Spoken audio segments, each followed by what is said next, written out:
Good morning students. आज हम पढ़ेंगे chapter 3 safety and first aid. अभी तक नवीन सर आपको पढ़ा रहे थे, शायद उन्होंने सेकेंड चैप्टर समझा दिया है आप लोगों को। फर्स्ट चैप्टर कंप्लीट हो गया है। सेकेंड चैप्टर के क्वेश्चन आंसर, वर्ड मीनिंग्स ये सब जल्दी मैं प्रोवाइड करा दूँगा। फिलहाल अगर आपको समझने कोई दिक्कत आई हो, प्रीवियस चैप्टर हो या जो पढ़ाने जा रहा है उसमें आज की वीडियो में अगर प्रॉब्लम आती है तो फ्यूचर आप आराम से पूछ सकते हैं कॉल करके या ग्रुप में, उसमें कोई दिक्कत नहीं। रिटर्न वर्क थोड़ा मिलता रहेगा आपको, लेकिन मैं दिखाता कम हूँ, समझाने पे ज़्यादा फोकस रहेगा तो समझने की कोशिश ज़्यादा करें। अगर समझ में नहीं आता है तो सीधा बता सकते हैं। आगे देखते हैं सेफ्टी एंड फर्स्ट एड। इसका हिंदी होगा सेफ्टी मतलब बचाव, फर्स्ट एड मतलब प्राथमिक उपचार। तो चैप्टर में accidents may happen anything, anytime, anywhere without giving any warning. Children often get hurt at home, in school, playground or on the road. मतलब एक्सीडेंट कभी भी हो सकते हैं। हैपन मतलब घटित होना एनी टाइम, किसी भी वक्त, कहीं भी, विदाउट गिविंग एनी वार्निंग मतलब बिना किसी चेतावनी को दिए हुए एक्सीडेंट्स कभी भी हो सकते हैं। चिल्ड्रन ऑफन गेट हर्ट, अक्सर बच्चे जो होते हैं हर्ट हो जाते हैं, मतलब कि उनको चोट लग जाती है, परेशानी में आ जाते हैं। In school, playground, on the road, मतलब स्कूल में भी हो सकता है, प्लेग्राउंड में भी हो सकता है और रोड में भी हो सकता है। Most of the accident occur due to our carelessness. इसको जब आप देखेंगे तो रेड इंक से लिखा गया है, क्योंकि इंपॉर्टेंट पॉइंट है कि ज़्यादातर एक्सीडेंट होते हैं हमारे ध्यान न देने की वजह से होते हैं। जैसे कि आप रोड क्रॉस कर रहे हो, आजकल फैशन से चल रहा है, ईयरफोन लगा लेते हैं। अब ईयरफोन लगा लिया या स्पीकर्स लगा लिए कान में, अब बाइक राइडिंग कर रहे हैं, बहुत लोग करते हैं। या रोड क्रॉस करते समय भी एक से एक देखें कि जो ईयरफोन लगा रहता है, तो उसमें अचानक कोई गाड़ी आती, हॉर्न देती, तो हमारा माइंड क्योंकि बिजी है ईयरफोन में, तो उतनी जल्दी रिस्पॉन्स नहीं दे पाती, क्योंकि वो रिलैक्स पोजीशन में है, वो अलर्ट नहीं है उस वक्त इतना। तो जो पॉइंट सेकंड का भी डिफरेंस आता है रिस्पॉन्स करने में, उसमें भी एक्सीडेंट हो सकता है। आप लोग क्रिकेट खेलते हो, 1 सेकंड बोलने में बहुत कम है, लेकिन क्रिकेट में आपको पता है कि सेकंड का भी 10th पार्ट बहुत इंपॉर्टेंट होता है। उसमें आपका शॉट की जो टाइमिंग होती है वो डिसाइड हो जाती है सेकंड से भी बहुत कम समय में। सेकंड का भी 10th या 20 पार्ट में। तो उसी तरीके से एक्सीडेंट में भी होता है, ये भी आपको 1 सेकेंड से भी कम समय का रिस्पॉन्स करने में टाइम लेट हो, और एक्सीडेंट उस समय भी हो सकता है।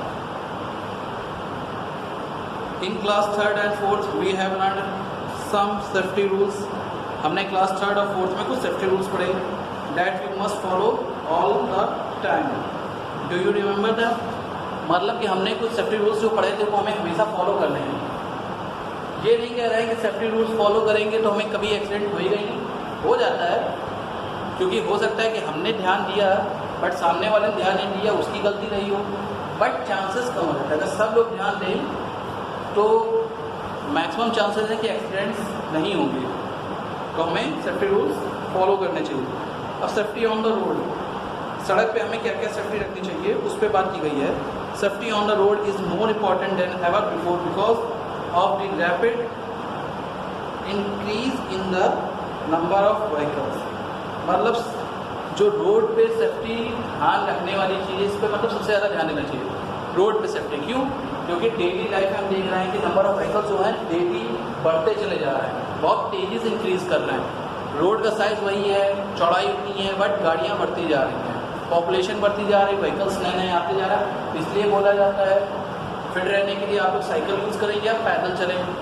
अगर शॉर्ट डिस्टेंस है, मे भी अगर कहीं पहुंचने में आपको साइकिल से 10 मिनट लग रहा है तो आपको साइकिल यूज़ करनी चाहिए, क्योंकि बाइक में आप ज़्यादा से ज़्यादा बहुत जल्दी कर लोगे और 5 मिनट फिर भी लगेंगे, क्योंकि बाइक को निकालना फिर उसको पार्क करना उसमें टाइम लग जाता है।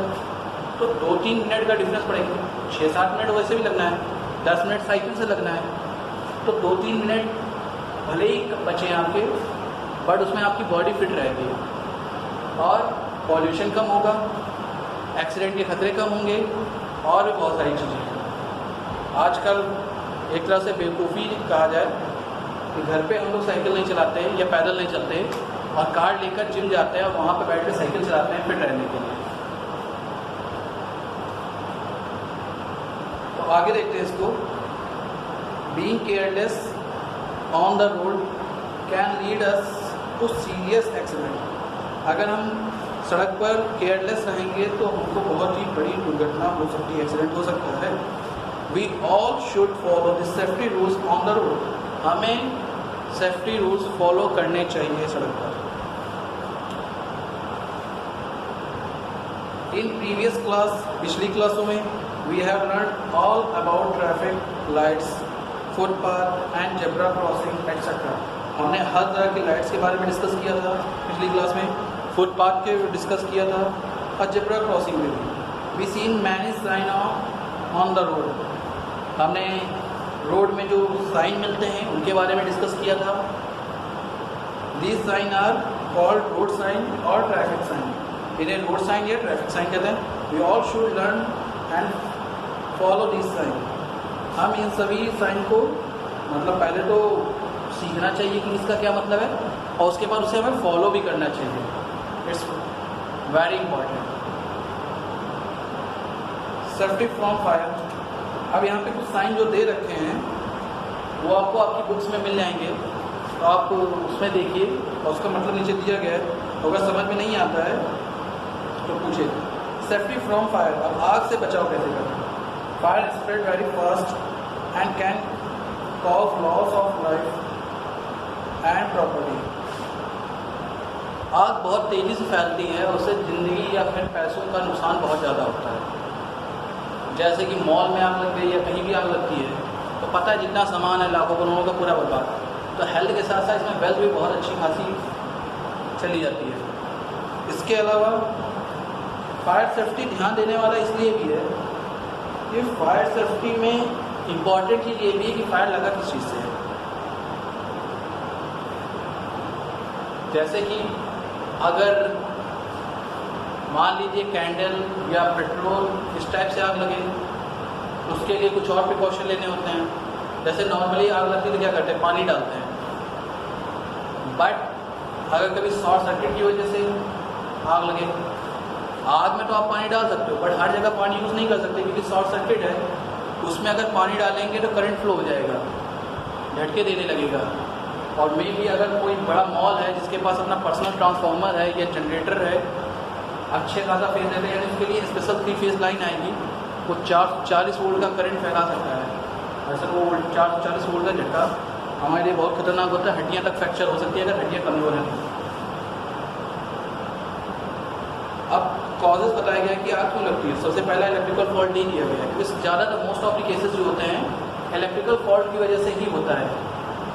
कि कहीं जैसे कि गाड़ियों में आग लगती है, शायद सुन के हंसी आ रही, तो उनका रीज़न जो होता है चूहे होते हैं। क्यों? क्योंकि वायर के ऊपर जो इंसुलेशन लगा होता है उसे वो काट देते हैं। वो करंट इंसुलेटर तो होते हैं, उनको छील देते हैं और उसको लॉस कर देते हैं। उसकी वजह से गाड़ियों में शॉर्ट सर्किट हो जाता है। और शॉर्ट सर्किट ये जो मटेरियल है, बहुत सारी केसेस गाड़ियों में पहले था कि ये जो इंसुलेटर होते हैं वो इलेक्ट्रिकली तो इंसुलेटर होते हैं बट ये इनमें आग लगने का खतरा रहता है। तो जैसे ही शॉर्ट सर्किट होता है, चिंगारी होता है, तो उनकी थ्रू आग लग जाएगा कभी। और एक बार अगर गाड़ी में आग लगी तो फिर तो अंदर पेट्रोल है, सब कुछ है। तो चलते चलते अक्सर आता था, केस सुनने को मिलता था कि गाड़ी में आग लग गई, चूहों की वजह से होता था। इसमें काफ़ी सुधार किया गया है। तो इसी तरीके से होते हैं कि अलग अलग जगह पे अलग अलग चीज़ें, जैसे unsafe use of something like match stick, Petromax, candle, kerosene and fire crackers. Fire crackers में बहुत बड़ा रीज़न है आग लगने का। दिवाली के टाइम पे हम लोग रॉकेट जलाते हैं, कभी ध्यान नहीं देते। खासकर गांव में भी आज भी बहुत जगह हैं जहाँ छप्पर लगे हुए हैं। पिछले गांव होते हैं जो पुरानी बस्तियाँ हैं जहाँ पे आज भी इतना ज़्यादा डेवलपमेंट नहीं हुआ है, वहाँ होता क्या है, छप्पर होता है वो सूखी घास के बने हुए होते हैं। जब उनमें कभी रॉकेट जलने के बाद, अक्सर देखा होगा सीधा ना जाके तिरछा चलाता रॉकेट, सस्ते वाले आते हैं, तो वो छप्पर पे गिर जाए तो बहुत तेज़ी से आग पकड़ लेते हैं क्योंकि वो घास एकदम सूखी हुई होती है, तुरंत सुलग जाती है और हल्की सी हवा लगी तो वो तुरंत आग पकड़ लेते हैं। Gas leakage in kitchen while cooking, gas leak होने की वजह से ये भी बहुत बड़ा रीज़न है आग लगने का, और ये बहुत ही घातक रीज़न, क्योंकि जब सिलेंडर की वजह से कभी आग लगती है तो ब्लास्ट होता है सीधा, और सिर्फ वही घर नहीं, अगल बगल के घर भी चपेट में आ जाते हैं। प्रिवेंशन, इनको रोके कैसे? By following the rules given below we can keep ourself safe from the accidents. कुछ रूल्स दिए हुए हैं नीचे, अगर हम उन्हें फॉलो करें तो हम अपने आप को एक्सीडेंट से सेफ रख सकते हैं। कैसे, क्या रूल्स हैं? We should handle match box, candle and gas stove etcetera carefully. Gas stove आता है, मैच बॉक्स होता है, कैंडल होता है, सबको हमको बहुत ही सेफली यूज़ करना चाहिए, ध्यान रखना चाहिए carefully. We should avoid nylon and synthetic cloth while cooking और बर्निंग क्रैकर्स। हमें नायलॉन के सिंथेटिक क्लॉथ्स जो होते हैं ये सब नहीं पहनना चाहिए, क्योंकि इनमें आग बहुत तेज़ी से पकड़ती है। और इनको कब नहीं पहनना चाहिए? जब जैसे हम कुकिंग कर रहे हैं तब नहीं पहनना चाहिए। इसके अलावा पटाखे जला रहे हैं उस समय नहीं करना चाहिए। भट्टियों में काम करने वाले उस जगह नहीं करना चाहिए। Electrical wiring should be check regularly. Electrical wiring हो तो उसे टाइम पे चेक करते रहना चाहिए। क्यों? क्योंकि अगर कोई वायर लूज़ है तो देखा होगा कभी भी वायर अगर लूज़ होता है वो हिलता है तो स्पार्किंग होती रहती है, और उस स्पार्किंग की वजह से आग लगने का खतरा बहुत ज़्यादा रहता है। When there is a gas leakage, we should not use lighter matchbox or operate any electrical switch. We should open all the doors and windows of the kitchen at once to let the gas out.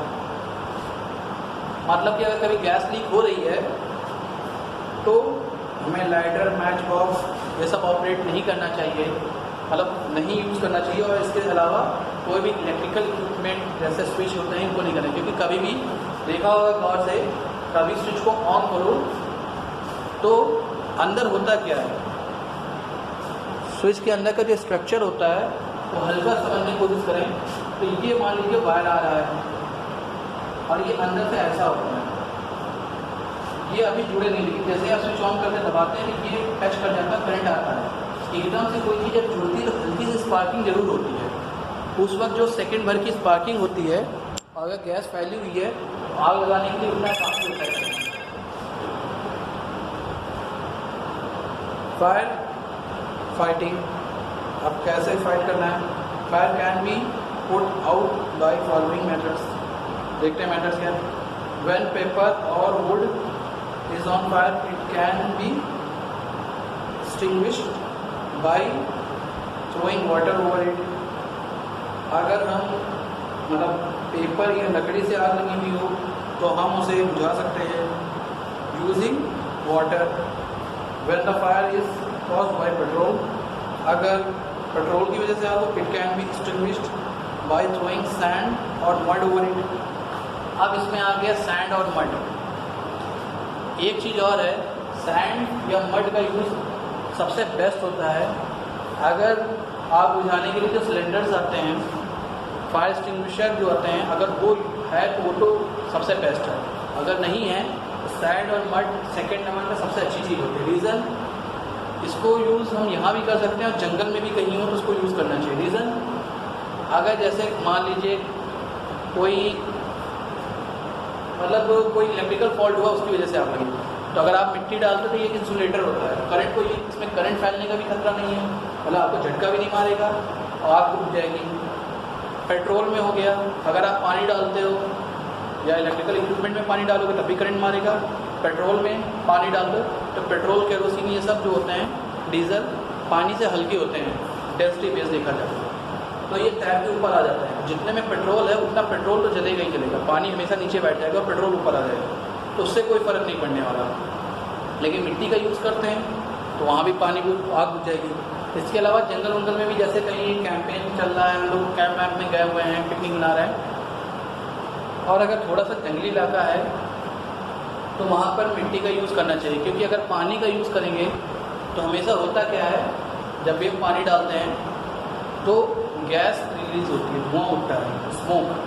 अब वो smoke हमको लगता है normal है, but बहुत सारे जानवर होते हैं जो कि बहुत दूर से ही उठे हुए स्मोक की भी स्मेल ले लेते हैं और उनको पता चल जाता है कि शिकार यहीं आसपास है। मतलब शिकार जैसे जंगली जानवर हो गए, शेर, भेड़िए, चीते, इनको पता चल जाता है कि कितनी दूरी पे शिकार है, उसको स्मेल करते हुए आप पे अटैक हो सकता है क्योंकि वो आपको अट्रैक्ट कर लेंगे।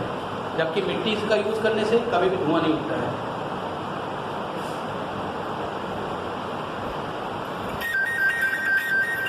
तो ये हो गया। इसके अलावा आगे देखते हैं। When a person plots catch fire, ask him to roll over the ground, cover him with a blanket or an overcoat। मतलब अगर किसी आदमी को आग पकड़ ले तो उसे तुरंत ये जमीन पे लेट जाए और मिट्टी में अपने आप को रोल करे, क्योंकि बता चुके हैं मिट्टी जो होती है, सैंड, वाइट जो होती है, ये सब इंसुलेटिंग होते हैं, तो ये आग को बुझा देते हैं। और ब्लैंकेट का यूज़ करें। इंसुलेटिंग मटेरियल बोल रहे हैं, इंसुलेटिंग देखिए दो तरह से होता है। एक होता है इलेक्ट्रिकल इंसुलेटर, एक होता है फायर इंसुलेटर। फायर इंसुलेटर मतलब कैसे होते हैं? वो चीज़ें जिनमें फायर नहीं, हीट इंसुलेटर। हीट इंसुलेटर मतलब ऐसे होते हैं जिनमें हीट ट्रेवल नहीं कर पाती एक जगह से दूसरी जगह। जैसे कि प्लास्टिक, जहाँ आग लगती वहीं पे गर्म रहता है, पीछे गर्माहट नहीं आती। बट लोहे को गर्म किया जाए तो हीट आगे से पीछे ट्रेवल करती है। तो हीट के अकॉर्डिंग को देखा जाए तो एक चीज़ कंडक्टर है, एक इंसुलेटर है। वैसे इलेक्ट्रिकल में भी होता है, अगर करंट फ्लो हो पा रही है तो कंडक्टर है, अगर नहीं हो पा रही तो इंसुलेटर है। When the fire is caused due to an electrical short circuit, it can be extinguished by throwing sand over it. Switch off the main supply immediately to prevent spread of fire। अगर कभी electrical equipment की वजह से आग लग जाए, short circuit की वजह से आग लग जाए, तो हमें सबसे पहले मेन स्विच जो है वो गिरा देना चाहिए। एमसीबी या फ्यूज़ कुछ भी उसे हटा लेना चाहिए ताकि मेन सप्लाई कट हो जाए और सैंड का यूज़ करना चाहिए। लेकिन मेन सप्लाई अगर बंद कर देते हैं और आप कॉन्फिडेंट हैं हाँ मेन सप्लाई बंद हो चुकी तो पानी यूज़ कर सकते हो। बट उसमें होता है कि मे भी अगर कहीं आपको पूरी इन्फॉर्मेशन नहीं है और कहीं से भी कनेक्शन है तो आपको झटके पड़ सकते हैं।